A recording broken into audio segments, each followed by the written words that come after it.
राहुरी विधानसभा पोटनिवडणुकीचा प्रचार सध्या शिगेला पोहोचला असून सर्वच उमेदवारांनी जोरदार शक्ती प्रदर्शन सुरू केलं आहे।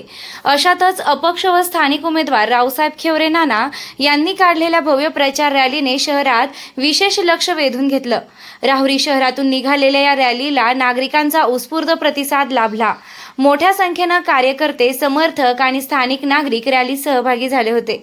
ढोल ताशांचा गजर, घोषणाबाजी आणि उत्साही वातावरणामुळे संपूर्ण शहरात निवडणुकीची रंगत वाढलेली दिसून आली। रॅली दरम्यान स्वर्गीय बाबूराव बापूजी तनपुरे यांच्या पुतळ्याला अभिवादन करण्यात आलं। या प्रसंगी उमेदवार रावसाहेब खेवरे यांनी तनपुरे यांच्या कार्याचा उल्लेख करत त्यांच्या आदर्शांवर चालण्याचा संकल्प व्यक्त केला। या कृतीमुळे स्थानिक नागरिकांमध्ये भावनिक वातावरण निर्माण झालं। रावसाहेब खेवरे हे स्थानिक प्रश्नांवर थेट भूमिका घेणारे उमेदवार म्हणून ओळखले जात असून त्यांच्या प्रचाराला मिळत असलेला वाढता प्रतिसाद लक्षवेधी ठरत आहे। रॅली दरम्यान नागरिकांनी मोठ्या उत्साहाने स्वागत करत आपला पाठिंबा दर्शवला। एकूणच या भव्य रॅलीमुळे राहुरी विधानसभा पोटनिवडणुकीत अपक्ष उमेदवार रावसाहेब खेवरे नाना यांची ताकद वाढत असल्याचं चित्र स्पष्ट दिसत आहे। मिळणारा उत्स्फूर्त प्रतिसाद पाहता ते या निवडणुकीत बाजी मारतील अशी चर्चा राजकीय वर्तुळात रंगू लागली आहे।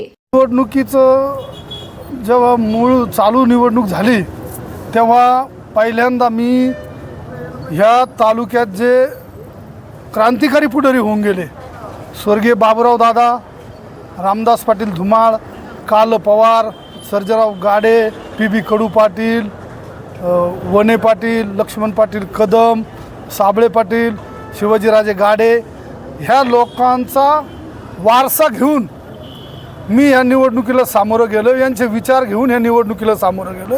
म्हणून आज मी स्वर्गीय बाबूराव दादांना आम्ही सर्वांनी या ठिकाणी विनम्र अभिवादन केले आणि अभिवादन करून आम्ही ज्या काय आमच्या व्यथा आहे या जनतेपुढं मांडलेल्या आहेत त्या दादापुढं सुद्धा मांडतोय। निवडणूकच एका अस्मितेच्या मुद्द्यावर आहे, भूमिपुत्राच्या मुद्द्यावर आहे। मी याच्या अगोदर मी वारंवार सांगितलं की ही निवडणूक राहुरी आणि पाथर्डी नगर अशी निवडणूक आहे। ते जर त्या तालुक्याचे भूमिपुत्र असले तर मी सुद्धा ह्या तालुक्याचा भूमिपुत्र आहे। तिकडच्या लोकांना जर त्यांची अस्मिता लागत असेल तर माझ्या तालुक्याच्या लोकांना 100% माझी कळकळ आणि अस्मिता लागणार। मतदाराचा उत्स्फूर्तपणे कल आहे। तुम्ही जर आता बघितलं हे जे लोक रॅलीला फिरतात यांना कुणाला पेट्रोल नाही, डिझेल नाही, चहा देखील पाजलेलं नाही। हे उत्स्फूर्तपणे रॅलीला आले आणि 21 तारखेला आपली भव्य रॅली या राहुरी शहरात निघणार आहे आणि त्याच्यानंतर एक सभा देखील सांगता सभा होणार आहे। ही निवडणूक जनतेने हातात घेतलेली आहे आणि त्याच्यामुळं जनता ही उत्स्फूर्तपणे माझ्या बाजूने उभी आहे आणि मला तरी खात्री वाटते की राहुरी तालुक्याची जनता राहुरीच तालुक्यातलाच आमदार करणार हा आत्मविश्वास मला वाटतो।